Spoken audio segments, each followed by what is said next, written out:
Welcome to Jharkhand ज्ञान सागर। दोस्तों, आज का जो हमारा ये वीडियो है ये बौद्ध धर्म से है। इससे पहले हमने जैन धर्म के बारे में कंप्लीट क्लास किया है, जो कि हमारे चैनल में प्लेलिस्ट बना हुआ है, आप जाके वहां से देख सकते हैं। तो आइए शुरू करते हैं हमारे आज का क्लास। वीडियो सभी स्टूडेंट के लिए है जो झारखंड या रेलवे की तैयारी कर रहे हैं। अगर आप हमारे चैनल पे नए हैं तो लाइक एंड सब्सक्राइब जरूर करें। तो आइए शुरू करते हैं। बौद्ध धर्म के संस्थापक। तो बौद्ध धर्म के जो संस्थापक है वो गौतम बुद्ध है, जिन्हें लाइट ऑफ एशिया और हिंदी में एशिया का ज्योतिपुंज कहा जाता है। ये बहुत इंपॉर्टेंट क्वेश्चन है। ये बहुत बार एग्जाम में आ चुकी है, हर एक एग्जाम में आती है कि लाइट ऑफ एशिया किसे कहा जाता है, तो गौतम बुद्ध को कहा जाता है। उसके बाद गौतम बुद्ध का जन्म, जो जन्म है गौतम बुद्ध का, वो 563 ईसा पूर्व के बीच माना जाता है। ये भी बहुत इंपॉर्टेंट क्वेश्चन है। ये जो है साक्य गणराज्य की तत्कालीन राजधानी कपिलवस्तु के निकट लुम्बिनी नामक एक स्थान है, जहाँ पे इनका जो है जन्म हुआ था, जो नेपाल में है। नेपाल में गौतम बुद्ध का जन्म हुआ था, भारत में नहीं हुआ है। यहाँ पे ज्ञान की प्राप्ति हुई है भारत में। उसके बाद है सिद्धार्थ के जन्म के 7 दिन बाद ही उनकी माँ का देहांत हो गया था। उनकी माँ का नाम माया देवी है। ये एग्जाम में आता है, माँ का नाम याद रखिएगा। उसके बाद है सिद्धार्थ के सौतेले माँ, जो उनकी सौतेले माँ थी, जिसके नाम जो है प्रजापति गौतमी थी, उन्होंने ही गौतम को पाल पोस कर बड़ा किया था। इनका बचपन का नाम जो है सिद्धार्थ है। गौतम बुद्ध का बचपन का नाम सिद्धार्थ है। ये भी क्वेश्चन में आ चुका है। अब हम पढ़ेंगे महाविनिष्कर्मण के बारे में। तो भगवान बुद्ध जो है, ये बचपन में ही इनको एक साधु ने, उनके माता पिता को ये बताया था कि जो भगवान बुद्ध है ये आगे चल के एक बहुत ही बड़े सन्यासी जीवन जिएंगे। तो जिस कारण से भगवान बुद्ध को कभी भी बाहर के वातावरण में अकेले नहीं छोड़ा जाता था। तो आइए पढ़ते हैं। तो जो सिद्धार्थ थे, वे कपिलवस्तु के शेर पे एक बार निकले हुए थे।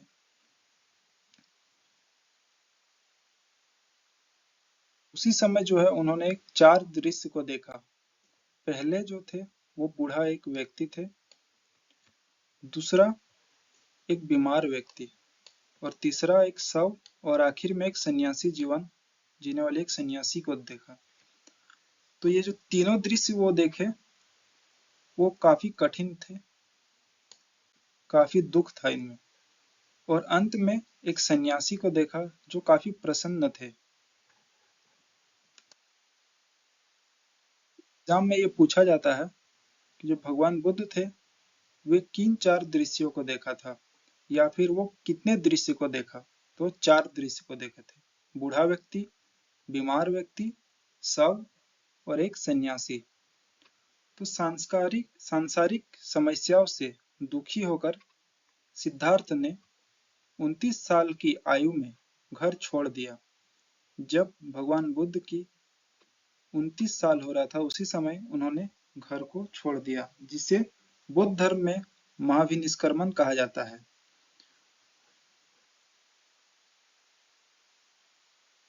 क्वेश्चन आ चुका है कि महाविनिष्कर्मण किसे कहा जाता है। तो गृह त्याग को जो है महाविनिष्कर्मण कहा जाता है।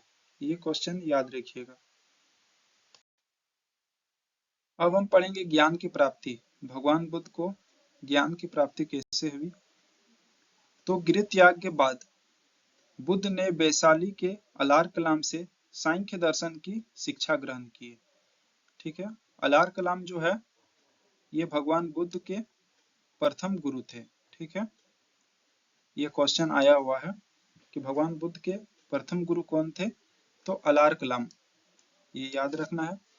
इसके बाद है बिना अन्न जल ग्रहण किए 6 साल की कठिन तपस्या के बाद 35 साल की आयु में वैशाख की पूर्णिमा की रात निरंजना नदी के किनारे और पीपल के पेड़ के नीचे ज्ञान की प्राप्ति हुई।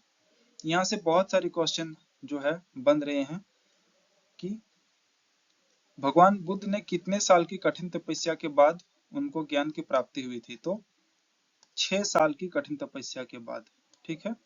इसके बाद कितने उम्र में भगवान बुद्ध को ज्ञान की प्राप्ति हुई? तो 35 साल की उम्र में। उसके बाद बैसाख की पूर्णिमा की रात निरंजना नदी के किनारे, किन नदी के किनारे भगवान बुद्ध को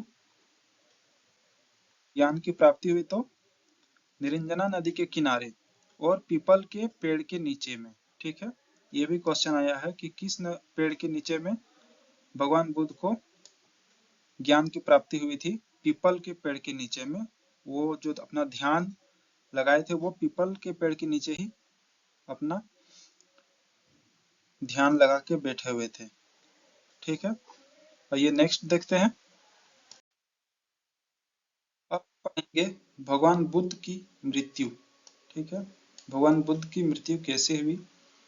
तो बुद्ध के अनुयायी दो भागों में विभाजित थे। ठीक है। एक भिक्षुक कहा गया और दूसरे को उपासक कहा गया। भिक्षुक किसे कहा गया? तो बौद्ध धर्म के प्रचार के लिए जिन लोगों ने संन्यास लिया उन्हें भिक्षुक कहा गया। ठीक है। मतलब बौद्ध धर्म के प्रचार करने के लिए संन्यास जीवन ले लिया, वे गृह त्याग कर दिए और उन्हें भिक्षुक कहा गया। और दूसरा है उपासक। उपासक उन्हें कहा जाता है जो गृहस्थ जीवन व्यतीत करते हुए बौद्ध धर्म अपनाने वाले को उपासक कहा जाता है। जो गृह त्याग कर देते हैं उन्हें भिक्षुक, और उपासक उन्हें कहा जाता है जो अपने साधारण गृहस्थ जीवन व्यतीत करते हैं, उन्हें उपासक कहा जाता है। अब पढ़ते हैं भगवान बुद्ध को मृत्यु कैसे हुई? तो बुद्ध की मृत्यु 80 साल की उम्र में। ठीक है। 80 साल की उम्र में कुशीनगर में द्वारा अर्पित भोजन करने के बाद हो गई। ठीक है। चुंद नाम के एक व्यक्ति हैं जो भगवान बुद्ध को भोजन दिए और वो भोजन ग्रहण करने के बाद भगवान बुद्ध की मृत्यु हो जाती है। ठीक है। जिसे बौद्ध धर्म में महापरिनिर्वाण कहा गया है। भगवान बुद्ध को जब मृत्यु हुई तो उन्हें महापरिनिर्वाण कहा जाता है। ये क्वेश्चन पूछा गया क्वेश्चन है, ये याद रखना है कि भगवान बुद्ध को मृत्यु जब हुई तो उन्हें क्या कहा जाता है? तो महापरिनिर्वाण कहा जाता है। और 80 साल की उम्र में भगवान बुद्ध की मृत्यु हुई, ये भी एक क्वेश्चन है। ठीक है। ये नेक्स्ट देखते हैं। झारखंड में बौद्ध धर्म के विस्तार के बारे में। तो पहला है मूर्तिया गांव। यहाँ से क्या प्राप्त हुई है? तो यहाँ से एक सिंह शीर्ष मिला है जो सांची स्तूप के द्वार पर उत्कीर्ण सिंह शीर्ष से मेल खाता है। ये जो मूर्तिया गांव है ये पलामू में स्थित है। ठीक है। उसके बाद है करवा गांव। करवा गांव से क्या प्राप्त हुई? तो एक बौद्ध स्तूप की प्राप्त हुई है। ये पूछा गया क्वेश्चन है। ठीक है। इसे याद रखना है कि करवा गांव से क्या प्राप्त हुई है? तो बौद्ध स्तूप प्राप्त हुई है।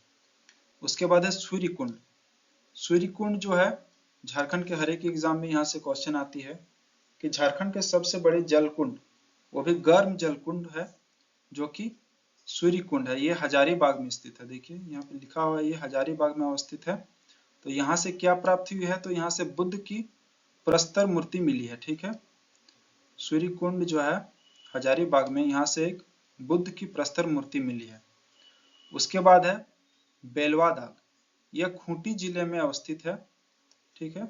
ये खूंटी जिले में अवस्थित है और यहाँ से बौद्ध विहार के अवशेष प्राप्त हुए हैं। कुछ कुछ अवशेष प्राप्त हुए हैं बौद्ध विहार के बेलवा दाग से। उसके बाद है कटु गांव। ये कटु गांव जो है गुमला जिले में है। यहाँ से बुद्ध की एक प्रतिमा मिली है। ठीक है।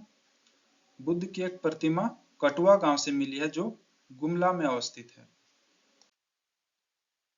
आपको हमारा ये वीडियो कैसा लगा आप कमेंट में जरूर बताइएगा। तो शुरू करते हैं पटम्बा गांव के बारे में। जो पटम्बा गांव है ये जमशेदपुर में अवस्थित है। यहाँ से बुद्ध की 2 प्रतिमाएं प्राप्त हुई है। ठीक है। 2 प्रतिमा मिली है बुद्ध की। उसके बाद है दियापुर दालमी, यह धनबाद जिला में अवस्थित है। यहाँ से बुद्ध स्मारक प्राप्त हुई है। दियापुर से बुद्ध स्मारक प्राप्त हुई है जो धनबाद में अवस्थित है। उसके बाद है बुद्धपुर में बुद्धवेश्वर मंदिर निर्मित है। ये जो बुद्धवेश्वर मंदिर है ये कहाँ निर्मित है, तो धनबाद के बुद्धपुर में। यह बुद्ध स्थल दामोदर नदी के किनारे अवस्थित है। ये जो बुद्ध स्थल है बुद्धवेश्वर मंदिर, ये दामोदर नदी के किनारे में अवस्थित है। धनबाद जो है दामोदर नदी के किनारे बसा हुआ शहर है, ठीक है। उसके बाद है ईचागढ़। ईचागढ़ जो है यह सरायकेला खरसावां जिला में अवस्थित है और यहाँ से तारा की मूर्ति मिली है जो एक बुद्ध देवी है।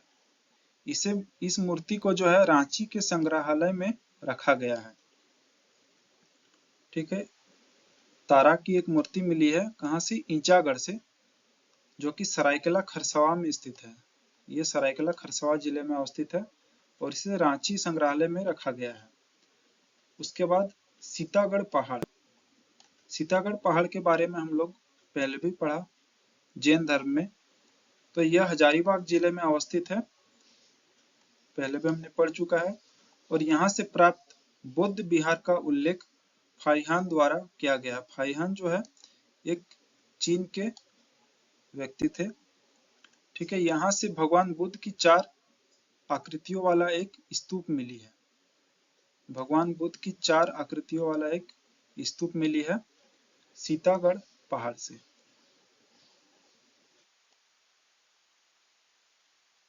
दोस्तों इस वीडियो में आपको अगर कोई भी डाउट हो तो आप कमेंट करके जरूर बताइएगा। नेक्स्ट वीडियो जल्द ही अपलोड किया जाएगा जो कि झारखंड में प्राचीन काल से है। ये वीडियो आपको कैसा लगा कमेंट में जरूर बताइएगा और लाइक एंड सब्सक्राइब जरूर कीजिए। Thank you for watching.